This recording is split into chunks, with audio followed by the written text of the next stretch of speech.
Bismillahirrahmanirrahim. Assalamualaikum warahmatullahi wabarakatuh. Alhamdulillahirabbil alamin, hamdan katsiran thayyiban mubarakan fi.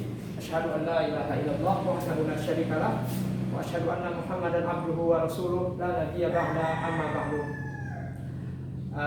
Bersyukur kita kepada Allah Subhanahu wa taala pada pagi yang cerah ini, kesempatan ini kita masih dapat diberikan kesehatan, diberikan kesempatan oleh Allah Subhanahu wa taala untuk dapat beraktivitas dan beribadah kepadanya.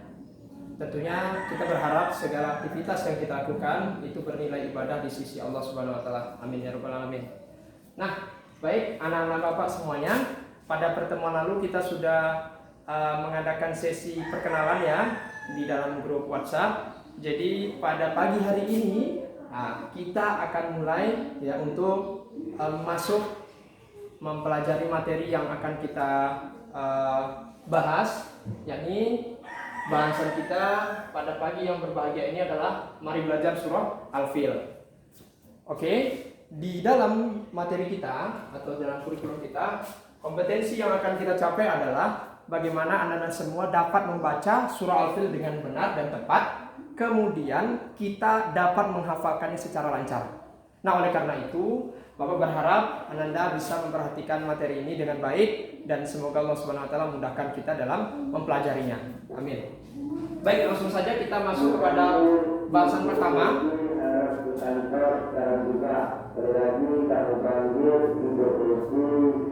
Sekarang kita mulai masuk kepada bahasan pertama, yakni hukum bacaan yang terdapat di dalam surah Al-Fil ini. Ya. Bisa Anda perhatikan di depan sudah Bapak sediakan di sini surah Al-Fil. Ya, ada baiknya kita baca terlebih dahulu. Ya, kita baca terlebih dahulu. Kita mulai dengan ta'awudz. A'udzu billahi minasyaitonir rajim. Bismillahirrahmanirrahim. Alam tara kaifa fa'ala rabbuka bi ashabil fil.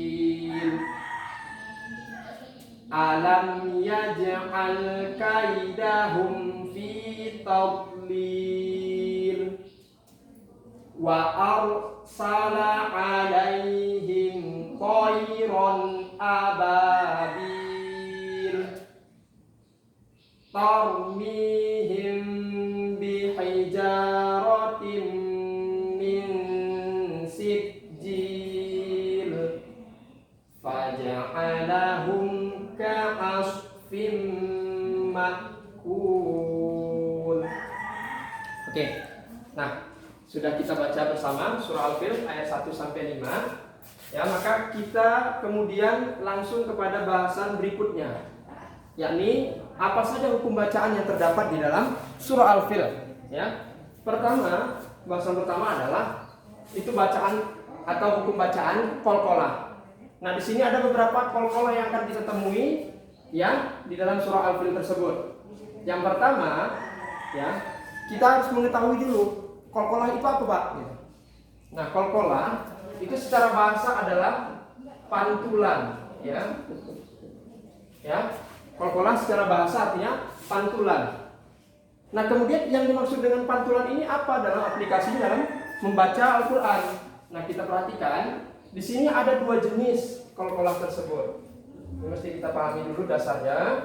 Qalqalah ini ada dua jenis. Yang pertama adalah qalqalah sugro. Yang kedua qalqalah kubro.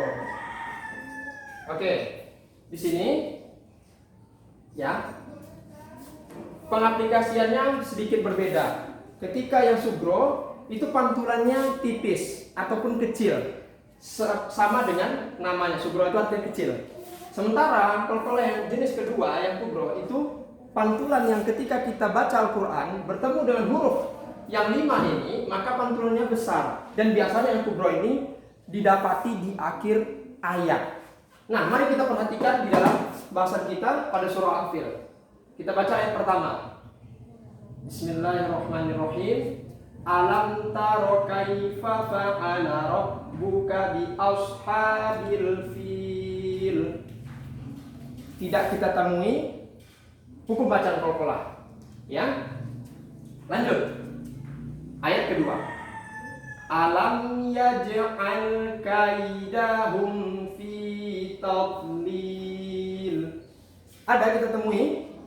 Ya, bagus. Di ayat kedua kita menemukan ya satu hukum bacaan qalqalah. Di ayat mana? Atau di kalimat mana? Ini dia. Kita tandai ya. Ini dengan spidol merah. Alam yaj'al. Pak, mana yang bagian qalqalah, Pak? Kamu masih belum mengerti. Nah, perhatikan. Ini ada huruf ja di tengah-tengah, ya. Sebelumnya ada huruf ya yang berharokat fathah. Nah, ketika huruf ja berharokat sukun, kemudian sebelumnya ada huruf yang berharokat fathah, maka dia terdapat hukum pantulan seperti ini. Kita keluarkan ya.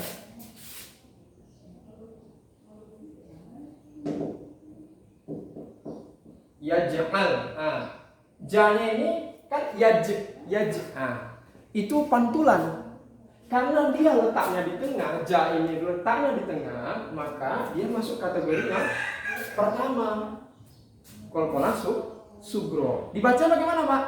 Alam yaj'al kaidahum fi tadlil. Ya tidak keras pantulannya atau tidak besar pantulannya. Kenapa? Huruf ja yang sukun ini letaknya di tengah-tengah posisinya. Ini di antara huruf ya yang berharokat fathah dan juga huruf ain yang harokatnya fathah. Oke, lanjut ke ayat ke-3. Fa arsala alaihim thayran ababil. Tidak juga kita temui ya, sama seperti ayat pertama. Lanjut ke ayat ke-4. Tarmihim bihijaratin min sijil. Tidak kita jumpai. Kemudian ayat ke-5, faja'alahum ka'asfim ma'kul. Ini sama, tidak ya? Berarti kita hanya mendapati di ayat kedua pada lafal alam yaj'al. Ya, sudah kita periksa di sini. Tidak jumpa ya. Baik. Sampai di sini paham? Oke, kalau sudah paham, kita coba melebar sedikit. Nah, jadi Pak, kalau yang tadi kan ini qalqalah sugro, letaknya di tengah. Bagaimana yang qalqalah kubro? Nah, qalqalah kubro itu adalah qalqalah, huruf-huruf qalqalah ini yang 5 ini, ba, jim, dal, to, dan qaf ini letaknya di akhir ayat. Jadi pantulannya keras. Contohnya apa? Contoh, kita ambil contoh. Ya, surah Al-Ikhlas misalkan ya. Mudah ya.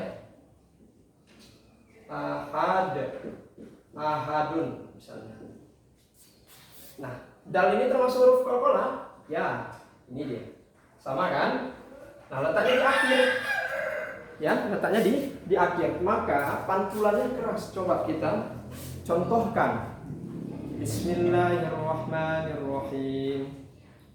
Qul huwallahu ahad. Ya, ada pantulan. Qul huwallahu ahad. D-nya itu. Ya, pantulan daripada huruf dal yang di akhir itu menunjukkan yang jenis qalqalah yang besar. Oke. Bisa dipahami ya. Baik. Untuk di sini kita akan coba ya bagaimana untuk masuk ke hukum bacaan yang kedua. Ya, di sini ada huruf ataupun hukum bacaan mat tabi'i. Mat tabi'i ini apa artinya, Pak? Mat tabi'i itu artinya adalah mat asli. Ya, mat asli. Maksudnya apa? Kami belum paham, Pak. Gimana maksudnya? Maksudnya adalah mat yang biasanya kita sebut dengan huruf 3. Apa saja itu? Huruf alif, waw, dan ya. Ini sudah ada kita tuliskan di sini. Nah, bagaimana aplikasinya, Pak? Ketika kita sudah tahu huruf-huruf apa yang di mat asli, kemudian aplikasinya bagaimana dalam bacaan? Nah, aplikasinya adalah yang biasanya kita sebut dengan dipanjangkan 2 harokat, nah misalkan. Nah, ini bacanya dipanjangkan 2 harokat. Nah, itulah yang disebut dengan mad asli. Oke, mad asli itu adalah biasanya dalam pengaplikasian pembacaan Quran kita sebut dia dengan bacaan ini panjang 2 harokat. Oke. Nah, di situ kita coba ya. Coba lihat di dalam surah Al-Fil ini ada berapa buah hukum bacaan yang tergolong ke dalam mad asli atau mad tabi'i tadi. Oke? Kita baca ulang ya. Bismillahirrahmanirrahim. Alam taro kaifa fa'ala rabbuka bi ashabil fil. Ya, di sini sudah kita tandai. Ketika kita membaca, kita sudah tahu mana yang dipanjangkan 2 harokat, itulah yang disebut dengan mad asli. Oke, kalau ada yang belum ketemu, kita tandai ya. Kita akan beri tanda mana-mana kalimat yang di dalam ayat pertama ini termasuk kepada mad tabi'i atau mad asli. Pertama, alam taro kaifa. Tidak ada yang panjang? Baik, memang tidak ada yang panjang. Berarti di sini tidak ada mad asli. Fa fa'ala rabbuka. Ada yang panjang di sini? Juga tidak. Bi ashabil fil. Ada yang panjang? Ada 2. Baik, kita tandai mana dia? Ini dia. Huruf H ya, panjang 2 harokat. Ya, maka dia disebut mad asli atau mad tabi'i. Kemudian yang mana lagi? Ini dia. Bi ashabil fil. Berarti di ayat pertama ini ada 2 mad tabi'i atau mad asli yang kita jumpai. Ya, sangat mudah ya mengenali mad asli ini. Baik, kita lanjut ke ayat kedua. Alam yaj'al. Ada yang banyak kan? Tidak. Kaidahum fi tadlil. Sudah ditandai ya yang panjang? Oke, iya. Ini dia betul ya. Fi ini termasuk mad asli. Kenapa fi dibaca ditandai mad asli? Karena fi itu ya, setelah huruf fi yang berharokat kasroh, dia bertemu dengan huruf yang ini. Ini dia. Termasuk mad tabi'i ya, yang didahului dengan huruf yang harokatnya kasroh. Ya. Jadi cara bacanya adalah alam yaj'al kaidahum fi panjang. Fi. Oke. Lanjut. Tadlil. Ini juga terdapat mad asli di sini. Nih, kenapa Pak? Karena ada huruf yang mati kemudian didahului dengan huruf lam yang berharokat kasroh lagi. Jadi sama seperti kasus sebelumnya ini fi. Ini kasroh, nih ketemu huruf ya yang sukun. Ini dia. Nih, ya sukun nih. Kemudian didahului dengan huruf lam yang harokatnya kasroh. Harokat di bawah. Oke. Baik, kita lanjutkan ke ayat ketiga. Ya. Wa arsala alaihim tayran ababil. Masih kita jumpai? Ya, bagus. Berapa? Ya, wa arsala alaihim. Di sini tidak ada yang panjang, berarti tidak ada mad tabi'i di sini. Tayran juga tidak ada. Tayran juga tidak dibaca panjang. Pak, itu kan ada mad. Huruf mad ini. Huruf ya ini kan mati, Pak. Kenapa tidak dibaca dia mad asli, Pak? Iya, karena huruf ya yang sukun ini didahului dengan huruf yang harokatnya fathah.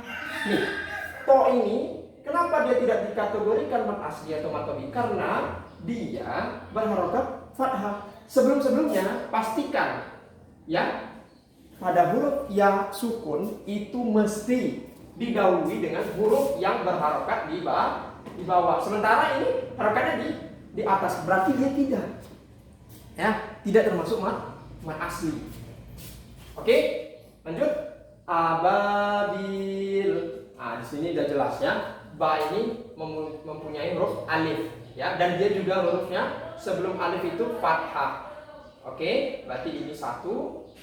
Kemudian ini juga. Nih. Oke ya.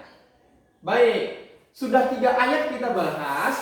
Maka yang selanjutnya adalah Ananda sekalian mencari dengan cermat di ayat keempat dan kelima untuk hukum bacaan qalqalah. Oh maaf, qalqalah sudah kita cari tadi semua ya.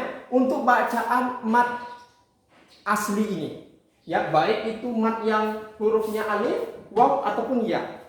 Oke, bisa dipahami ya? Karena 1 sampai 3 sudah kita cari bersama. Tinggal lagi bagaimana Ananda dengan cermat mencari ya hukum bacaan mat tabi'i atau mat asli pada ayat keempat dan kelima.